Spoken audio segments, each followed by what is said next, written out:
자, 오늘은 경건의 훈련 그 9번째 시간으로 우리 경건의 훈련 가운데 현대인들에겐 굉장히 낯선 또 익숙하지 않은 그런 훈련 하나를 소개하고자 합니다. 그 훈련의 이름은 고독의 훈련입니다. 오늘 설교의 첫 번째 요점은 이것인데, 사랑하는 성도 여러분, 저와 여러분 우리 모두에게는 거룩한 고독이 꼭 필요한 것입니다 하는 거예요. 제가 고독을 주제로 삼아 말씀을 나누기 앞서 사전으로 이 고독의 사전적 의미가 무엇인지 살펴보았더니 매우 부정적으로 묘사가 되어 있더라고요. 세상에 홀로 떨어져 있는 듯이 매우 외롭고 쓸쓸하다는 뜻을 가지고 있는 것이 이제 고독이다. 사전적으로는 그렇게 정의가 되어 있습니다. 그래서인지 현대인들에게 고독은 매우 부정적인 것으로 인식이 되죠. 혼자 있는 시간을 견디지 못합니다. 그래서 우리는 누군가와 끊임없이 연결되기를 원하고 무엇인가를 듣고 보면서 뭔가 자신을 자꾸 다른 것으로 채우고자 하는 그런 마음을 가지고 있어요.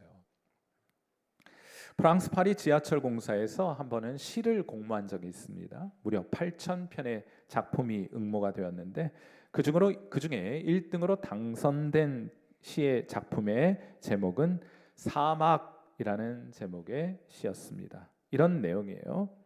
그 사막에서 그는 너무도 외로워 때로는 뒷걸음질로 걸었다.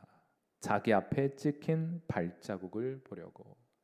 주변에 다른 사람들의 발자국이 보이지 않아 너무 외로우니 뒤로 걸으면서 자기의 발자국이라도 보면서 위안을 삼고자 하는 현대인의 마음을 잘 묘사해 준 시가 아닌가 생각하고, 그래서 1등으로 당선이 되었다는 거예요. 요즘 공원이나 약수터 가면은 뒤로 이러는 분들 계신데, 뒤로 걸으면서 이런 분들 계신데 얼마나 외로워서 그런가 그런 생각도 해보게 됩니다. 인간은 원래 관계적인 존재로 창조되었어요. 창세기 2장 18절에 이런 말씀이 있습니다. 여호와 하나님이 이르시되 사람이 혼자 사는 것이 좋지 아니하니 내가 그를 위하여 돕는 배필을 지으리라 하고 말씀하십니다. 하나님도 아담이 홀로 사는 것을 기뻐하지 않으셨습니다. 그래서 하와를 지어 주신 거예요. 관계 속에서 살아가도록 하나님은 저와 여러분을 지으셨습니다. 자, 그래서 사람은 외로움을 본능적으로 두려워하고 누군가와 연결되기를 끊임없이 갈망하고 있는 것이에요. 그러나 제가 여러분에게 오늘 소개해드릴 성경이 말하는 고독이라고 하는 것은 단순한 외로움을 뜻하는 표현이 아닙니다. 외로움이 사람들로부터의 고립을 뜻하는 것이라면 고독은 사람을 떠나서 하나님께로 나아가는 것입니다. 외로움은 관계의 결핍을 뜻하는 것이지만 고독은 하나님의 임재를 향한 갈망이라고 부르고 싶어요.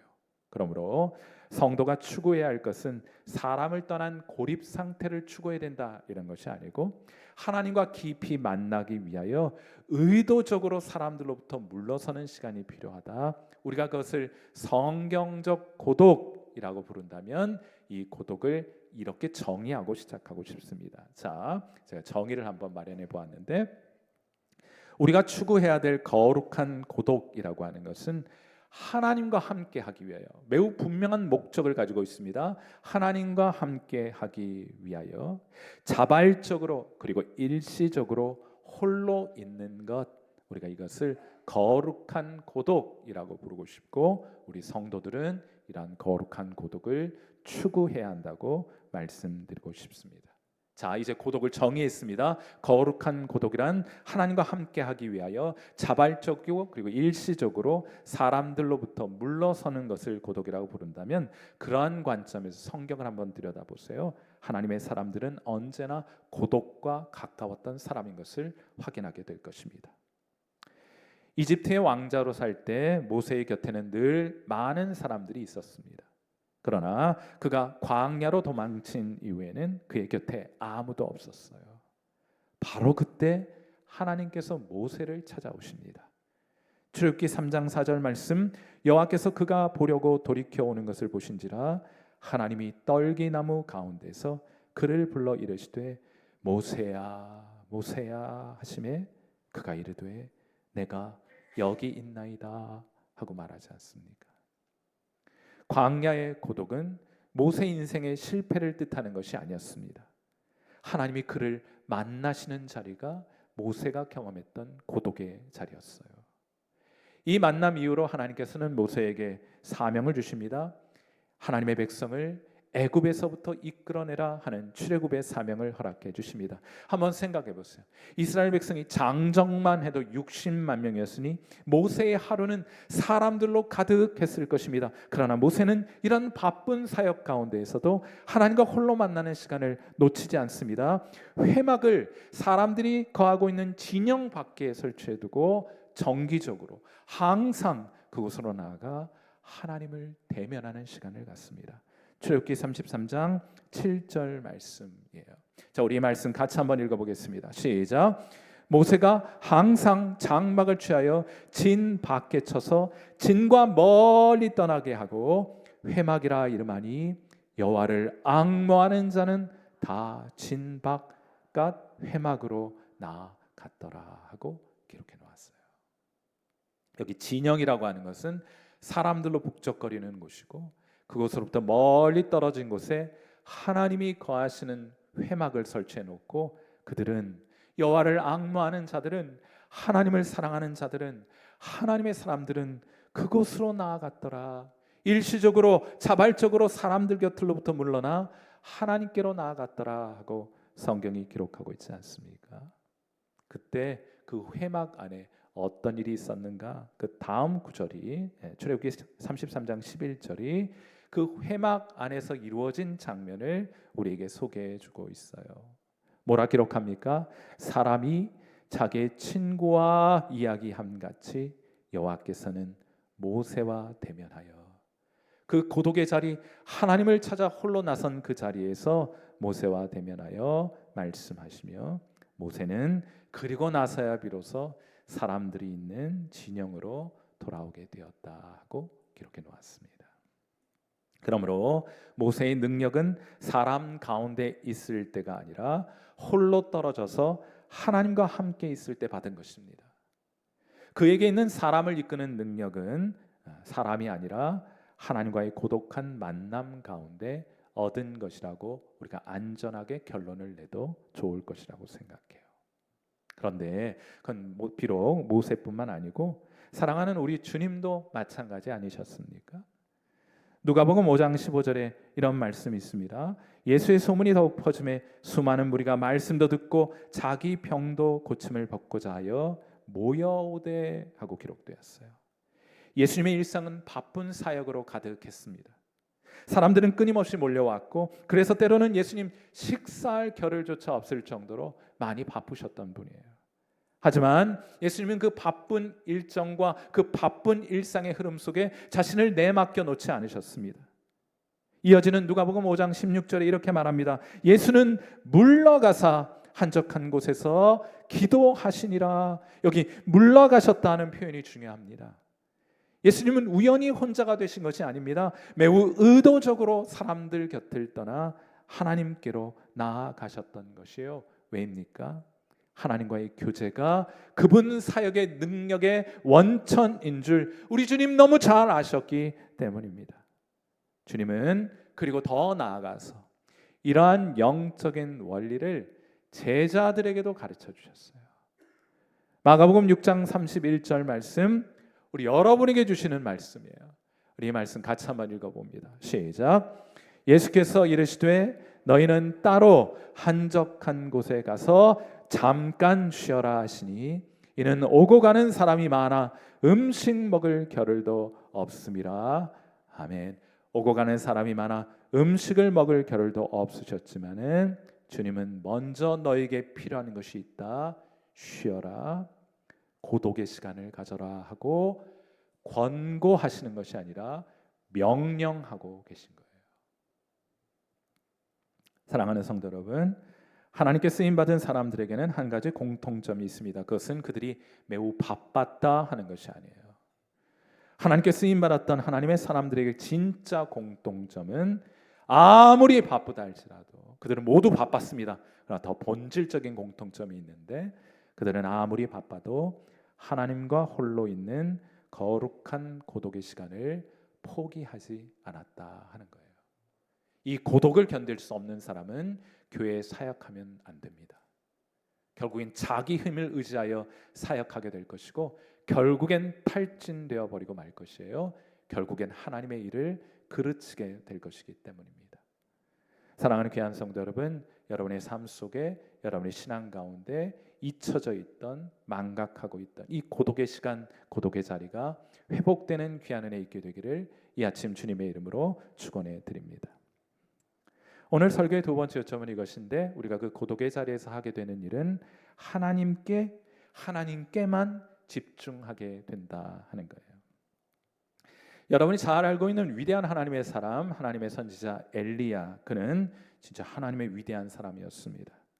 그가 기도할 때 하늘에서는 비를 내리지 않습니다. 자그마치 3년 6개월 동안 이스라엘 땅에는 비가 내리지 않았고, 하나님은 까마귀와 사르밧 과부를 통해서 그를 먹이십니다. 그는 날마다 기적을 경험하며 살아갔던 사람이에요.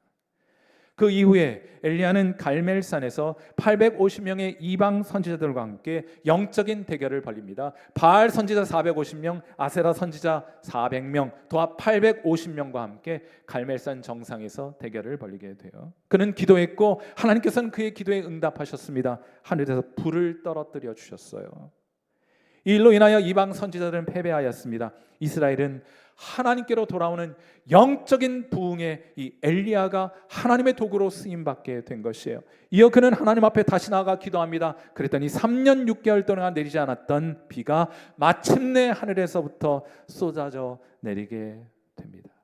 엘리야는 믿음의 사람으로서 가장 큰 승리를 이 갈멜산에서 경험했던 것이에요.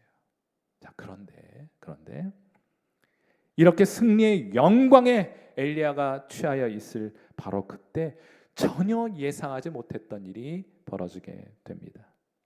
이 모든 기적을 보고 이세벨은, 악한 왕비였던 이세벨은 눈 하나 깜빡하지 않습니다. 오히려 엘리야를 죽여버리겠다고 위협하게 됩니다.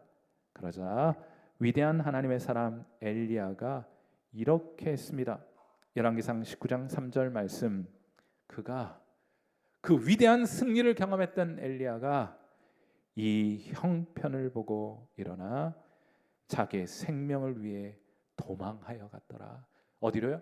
광야로 도망갑니다. 하룻길을 도망가요. 거기서 뭐 했느냐? 열왕기상 19장 4절 말씀, 오늘 이 자리에 이런 고백을 가지고 있는 그런 마음으로 함께하고 있는 분들 계실지도 몰라요.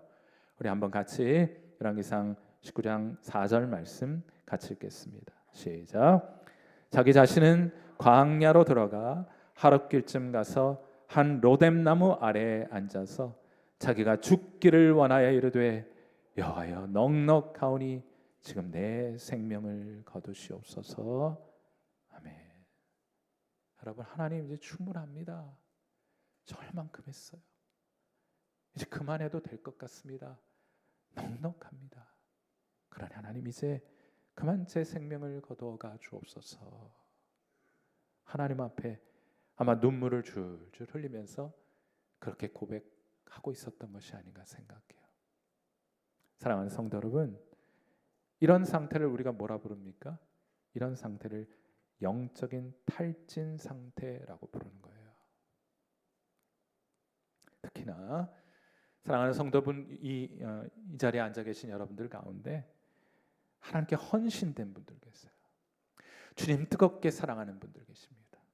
주님을 위해서면 무엇이라도 다 드리고 싶은 마음으로 이 자리에 앉아 있는 분들 계신데, 특히나 헌신적으로 주님 섬기고 주의 몸된 교회를 섬기는 여러분들 가운데 이 영적인 탈진 현상이 찾아올 수 있다는 사실을 한순간도 잊으시면 안 돼요. 이 영적인 탈진이 언제 여러분에게 찾아오게 되는 것입니까? 여러분이 영적으로 패배했을 때, 나 잘 살지 못했다고 생각했을 때 이 영적인 탈진이 찾아옵니까? 아닌 것 같아요. 여러분이 영적으로 잘 살면, 여러분이 계획한 대로 잘 되면, 하나님께서 여러분이 기도하는 것마다 응답해 주시면 영적인 탈진은 여러분에게 나타나지 않을 것이라고 생각하십니까? 아니요. 엘리야 이야기는 전혀 다른 사실을 우리에게 보여줍니다.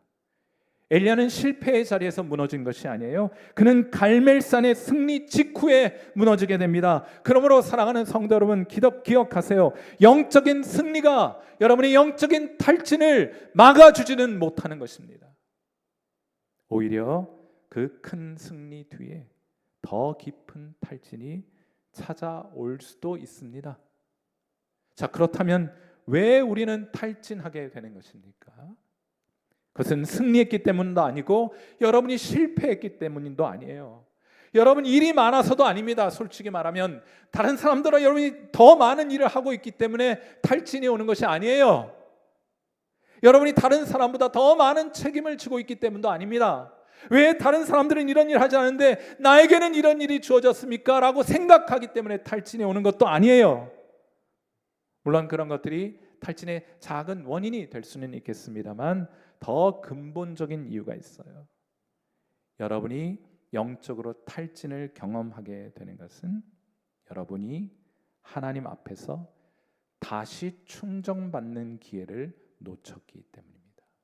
재충전되지 않았기 때문이에요.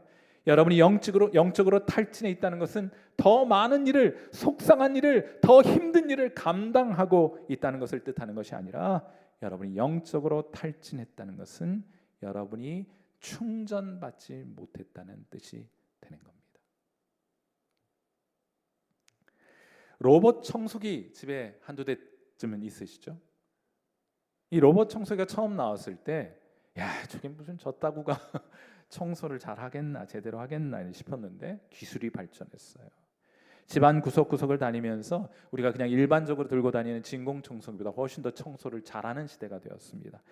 진공 청소는 물론 물걸레질까지예요. 심지어 걸레를 스스로 빨아.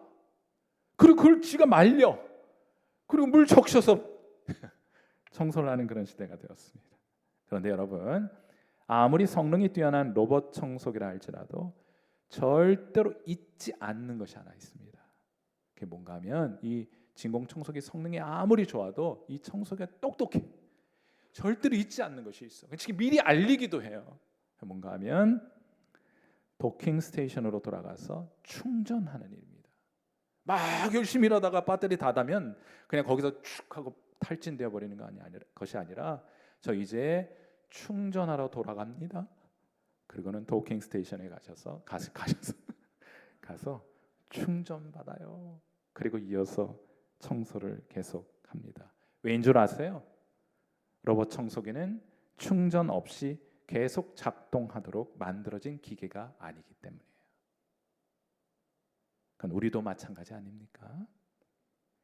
하나님은 우리가 승리의 기쁨에 취해서 끝없이 달려가도록 우리를 짓지 않으셨어요. 우리가 실패합니다. 그 실패를 만회하기 위해서 우리 자신을 내몰 때가 있지 않습니까? 더 몰아붙일 때가 있지 않습니까? 하나님은 그렇게 하라고 우리를 지어놓으신 것이 아니에요. 우리가 승리를 했을 때에도, 실패를 했을 때에도, 일이 잘 될 때에도, 일이 여러분의 뜻대로 되지 않을 때에도, 기쁠 때에도, 슬플 때에도 우리는 잠시 사람들로부터 물러나 하나님께로 나아가도록, 그래서 그분 앞에 재충전받도록 새롭게 지음 받았습니다.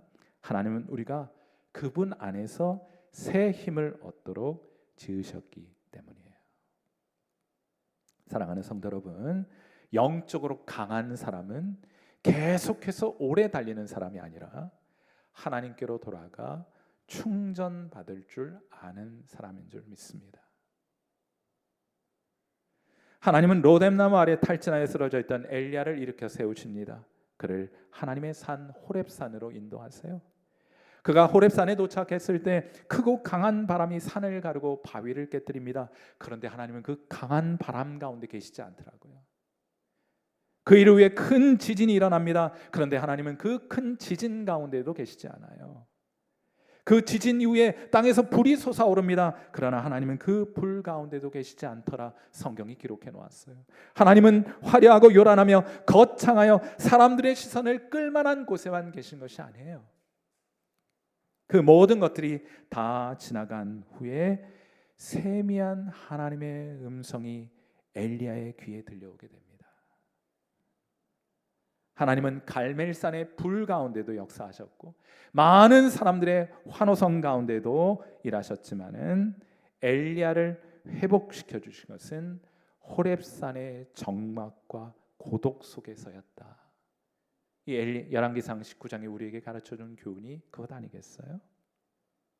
사랑하는 성도 여러분, 세상의 소음을 끄고 하나님 앞에 여러분이 홀로 설 때 그 거룩한 고독 속에서 우리는 비로소 하나님이 누구신지 다시 발견하게 돼. 우리가 하나님이 아닌 줄 그때 다시 발견하게 됩니다.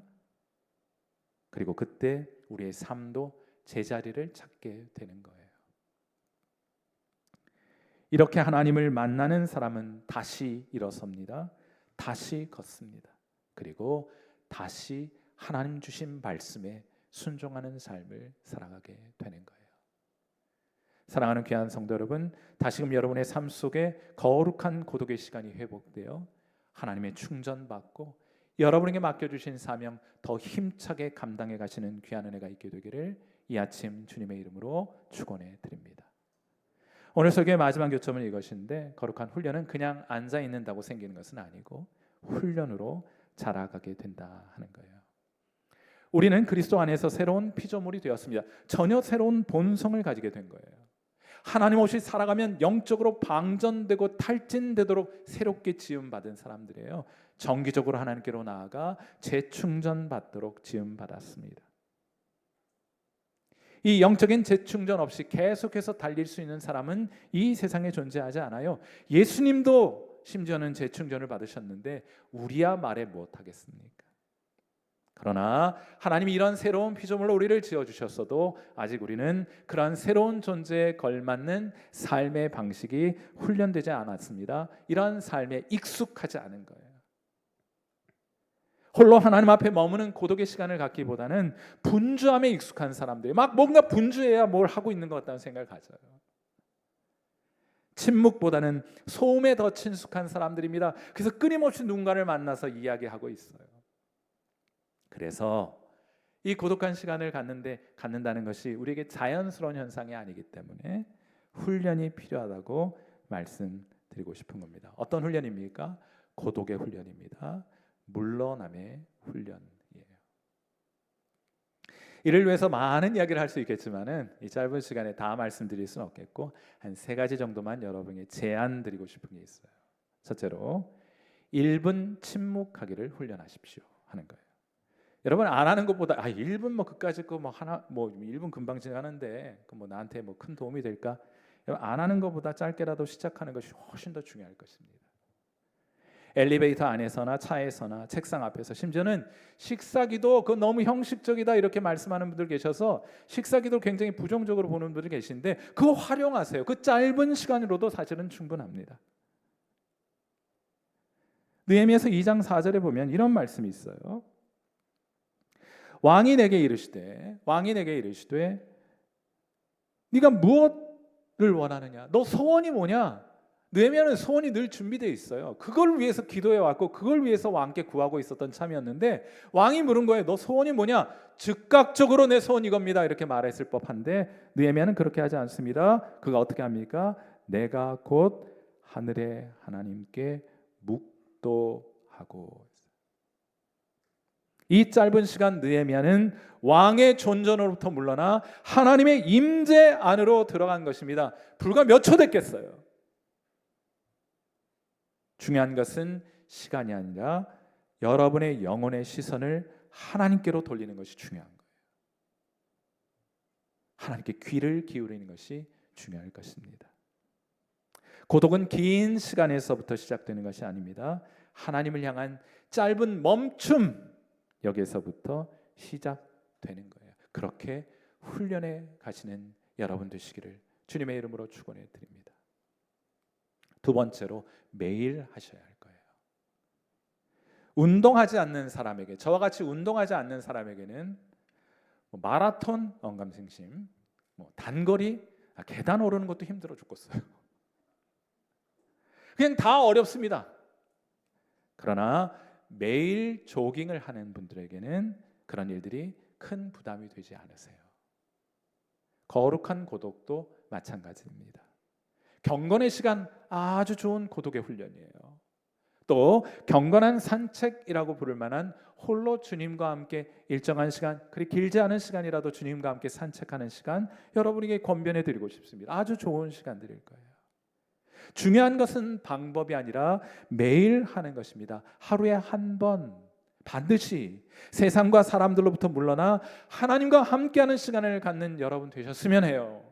그것이 여러분의 영적인 능력이 될 것이기 때문입니다. 고독은 한 번의 결심이 아니라 매일의 습관으로 자라가게 될 것이니 오늘부터라도 여러분 이런 고독의 훈련을 시작하는 여러분 되시기를 주님의 이름으로 축원해 드립니다. 그리고 제가 마지막으로 꼭 좀 당부하거나 여러분이 꼭 한번 해보셨으면 하고 제안드리고자 하는 것은 고독을 위한 여행을 준비해 보는 거예요. 1년에 한 번은 그냥 여행이라고 하니까 비행기 타고 멀리 가야 될 거 생각하는데 그렇지는 않습니다. 반나절이어도 좋고 한나절이어도 좋고 그리고 주말이어도 좋고 또 그 이상의 시간을 따로 떼내어도 좋을 것입니다. 다만 하나님과 함께하는 시간을 확보해 보는 거예요. 하나님과 홀로 있기 위해 떠나는 여행을 계획해 보는 것입니다.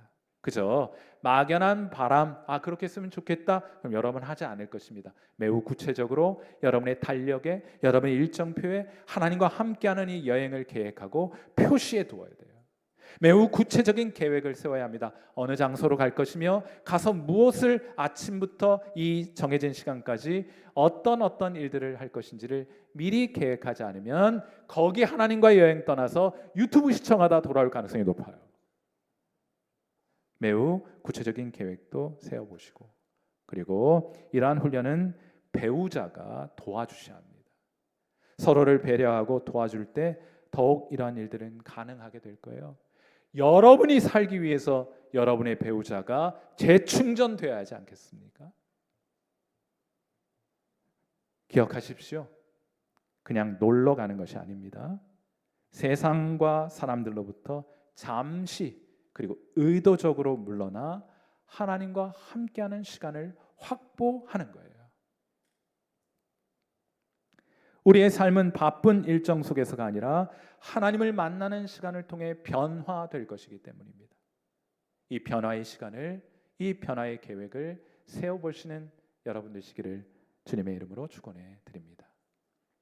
제가 오늘 마지막으로 여러분이 한 가지 소개해 드릴 것이 있는데 18세기 영국의 위대한 부흥운동이 일어나게 되었어요. 그 부흥운동의 최전선에서 그 부흥운동을 주도했던 사람이 조지 위필드라는 분이 계세요. 근데 이분이 얼마나 영적인 거장입니까? 한 시대의 영적인 흐름을 주도했던 이 조지 위필드가 부러워했던 사람이 한 사람이 있어요. 자기 친구 호엘 해리스라는 친구를 부러워했습니다. 여러분 이 정도 하나님의 쓰임 받을 정도 되면 다른 사람이 부러워야 할 것 같은데 이 조지 위필드가 부러워했던 친구가 있다니까요. 그 친구에 관하여 쓴 글이 아직까지 남아 있어서 여러분에게 좀 소개해 드리려고 해요. 위대한 이 하나님의 이 사람이 조지 위필드 아닙니다. 호엘 해리스라는 아주 평범한 사람이었는데 조지 위필드가 그에게 무엇을 부러워했는가 이런 글이 있어요. 한번 잘 들어보세요. 이 무렵 하나님에 대한 해리스의 지식은 보잘 것이 없었다. 성경의 지식과 신학의 깊이로 따지면 그는 나와 비교가 되지 않았다 이런 뜻이에요. 그는 단지 주님을 사랑하기 원한다는 것만을 알았고 이러한 노력의 일환으로 기도로 하나님과 단둘이 보내기 위한 조용한 장소를 찾았다. 그가 좋아하는 장소는 랑캐스트에 있는 한 교회의 종탑이었다. 그리고 그는 거기서 몇 시간이고 중보 기도를 하며 하나님의 임재와 능력을 분명하게 경험했다. 이곳이 그에게는 지성소가 되었다. 하루는 그가 내게 말했다. 이렇게 말했대요. 나는 불 앞에서 초가 녹아내리듯 나의 구주 하나님을 향한 사랑으로 내 심령이 녹아내리는 것을 느꼈어. 내 영혼 가장 깊숙한 곳에서는 이전에 결코 알지 못했던 외침이 있었단 말이야. 아빠, 아버지. 내 영혼은 충만해져서 외쳤어. 주님, 충분합니다. 주님, 만족합니다. 이렇게 조지 위필드에게 말했다는 거예요. 조지 위필드가 너무 부러운 거예요. 많은 일을 하고 있었지만은 그는 하나님과 이처럼 친밀한 교제를 누리고 있지는 않았거든요. 사랑하는 성도 여러분, 해리스를 변화시킨 것은 더 많은 일이 아니었습니다. 더 많은 사람들과의 만남이 아니었습니다. 그것은 하나님과 단둘이 있었던 교회 종탑에서의 고독의 시간이었어요. 오늘 이 아침 외람되지만 여러분에게 꼭 묻고 싶은 질문이 있습니다. 여러분의 종탑은 어디입니까? 여러분이 하나님을 만나 고독의 시간을 갖고 가는 그 여러분만의 종탑은 어디입니까? 그 지성소를 여러분은 가지고 계십니까? 다시 한번 이 고독의 시간을 회복하셔서 주님과의 깊은 교제와 친분을 누려 살아가시는 저와 여러분 되시기를, 재충전되어 하나님께서 맡겨주신 사명 넉넉하게 감당해 가시는 저와 여러분 되시기를 이 아침 주님의 이름으로 축원해 드립니다. 우리 함께 기도하겠습니다.